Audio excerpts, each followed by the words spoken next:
Episode 1 की starting में हम देखते हैं अपनी सीरीज के मेन कैरेक्टर डंक को, जो कि एक हेज नाइट सर आर्लन ऑफ पेनिट्री को दफना रहा होता है। इसके बाद में वो उन्हें याद करते हुए बोलता है कि आपने मुझ पर कभी हाथ नहीं उठाया जब तक कि मैं डिजर्व नहीं करता था। इसके बाद में हमें कट टू फ्लैशबैक के सीन दिखाए जाते हैं जिसमें इसको चमाट पे चमाट पड़ रही थी। फिर वो सर आर्लन ऑफ पेनिट्री की तलवार उठाकर बोलता है कि ये शायद मुझ पर भी फिट हो रही है, जिससे हमें समझ में आता है कि डंक ही अब सर आर्लन ऑफ पेनिट्री की लेगेसी को कंटिन्यू करेगा। और इसके बाद में काफी epic house of the dragon का म्यूजिक बजना स्टार्ट होता है और हमें लगता है कि अब इस शो का इंट्रो आने वाला है। और नेक्स्ट शॉट में ही अपने शो का मेन कैरेक्टर हक देता है, लिटरली हक देता है।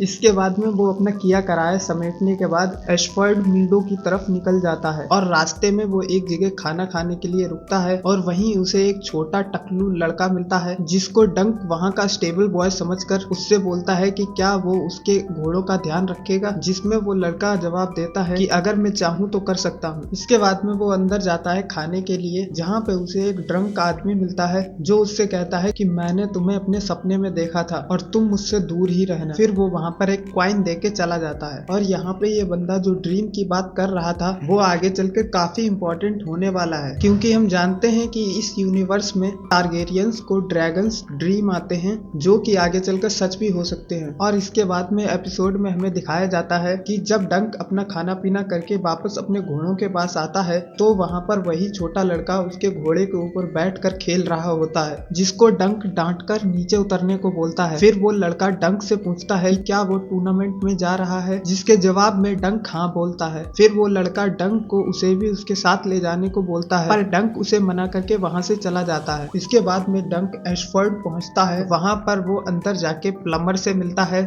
और बोलता है कि टूर्नामेंट में उसे भी पार्ट लेना है। फिर प्लम्बर डंक के हुलिये को देखकर उससे बोलता है कि इस टूर्नामेंट में सिर्फ नाइट्स ही पार्ट ले सकते हैं, जिसके जवाब में डंक बोलता है कि वो एक हेज नाइट है। पर प्लम्बर उसकी बात पर भरोसा नहीं करता और उसे प्रूफ देने को बोलता है, जिसके जवाब में डंक बोलता है कि उसके पास कोई प्रूफ नहीं है। इसके बाद में प्लम्बर डंक को बोलता है कि उसको टूर्नामेंट में एंट्री तभी मिलेगी कि अगर कोई लॉर्ड उसके लिए वाउच करेगा। इसके बाद में डंक वहां से निकल के हाउस टुनटेरियन के टेंट की तरफ जाता है, क्योंकि पास्ट में सर आर्लन ने हाउस टुनटेरियन को सर्व किया था। हाउस टुनटेरियन के टेंट के बाहर डंक को दो औरतें मिलती हैं जो उसे बताती हैं कि लॉर्ड मैनफ्रेड अभी आराम कर रहे हैं और वो उनसे नहीं मिल सकता और शाम को वापस आने को बोलती हैं। ये सुनकर डंक वहां से चला जाता है। आगे चल के डंक दो फॉसवे नाइट्स से मिलता है और इनका सिजल एप्पल होता है जो इसके आर्मर में आप देख सकते हैं। फिर आगे स्टेफन फॉसवे डंक को देखकर उसे चैलेंज करता है, जिसमें उसका भाई रेमन फॉसवे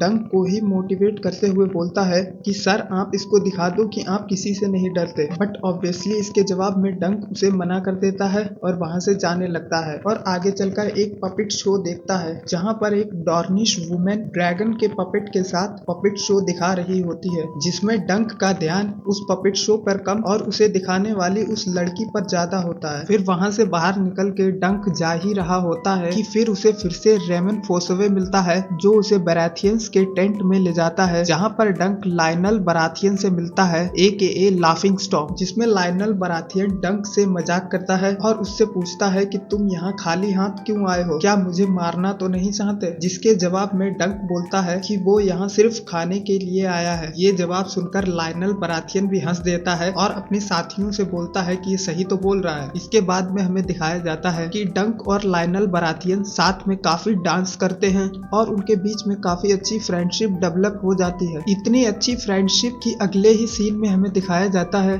दोनों बैठ के बात कर रहे होते हैं और डंक के सिर पर लाइनल बराथियन का क्राउन होता है। फिर पार्टी खत्म होने के बाद डंक वहां से बाहर आ जाता है, जहां पर वो देखता है मैनफ्रेड डोनडेरियन को। उसे देखकर वो उसके पास जाता है और डंक उससे मदद के लिए बोलता है, जिसके जवाब में मैनफ्रेड डंक को बोलता है कि वो किसी भी सर आर्लन ऑफ पेनिट्री को नहीं जानता और वो उसकी मदद नहीं करेगा। ये सुनकर डंक अपने घोड़ों के पास वापस आ जाता है और वहां पर वो देखता है वही लड़का आग जलाकर मछली पका रहा होता है, जो डंक को देखकर बोलता है कि उसने डंक का पीछा किया और यहाँ आ गया। यहाँ उसने घोड़ों की सफाई भी कर दी है, डंक के कपड़े भी धो दिए हैं और मछली भी पकड़ी है जिसे वो अभी पका रहा था। ये देखकर डंक को उसका काम अच्छा लगता है और वो उसे बोलता है कि अगर वो इसी तरीके से अच्छे से काम करेगा बनेगा तो शायद वो उसे अपना स्क्वायर बना ले। फिर वो लड़का डंक से उसका नाम पूछता है, जिसके जवाब में डंक बोलता है कि उसका नाम डंक है। ये नाम सुनकर वो लड़का बोलता है कि ये कैसा नाम है, क्या ये शॉर्ट फॉर्म है डंकन का? जिसको सुनकर डंक कॉन्फिडेंस से बोलता है कि हाँ, मेरा नाम है सर डंकन द टॉल। फिर जब डंक उस लड़के से उसका नाम पूछता है तो वो बताता है कि उसका नाम है एग, और ये एग किसका शॉर्ट फॉर्म है ये हमें आगे जाकर शो में पता चलेगा। इसके बाद में दोनों आराम से सो जाते हैं और वहाँ पर उन्हें आसमान में एक टूटता हुआ तारा दिखाई देता है, जिसे देखकर एग डंक से बोलता है कि फॉलिंग स्टार को देखना लकी होता है। और इसी के साथ में a night of the seven kingdom का फर्स्ट एपिसोड एंड होता है। अगर आपको ये एक्सप्लेनेशन अच्छा लगा हो तो लाइक कीजिए और इसके आगे के एपिसोड की एक्सप्लेनेशन देखने के लिए प्लीज चैनल को सब्सक्राइब कीजिए।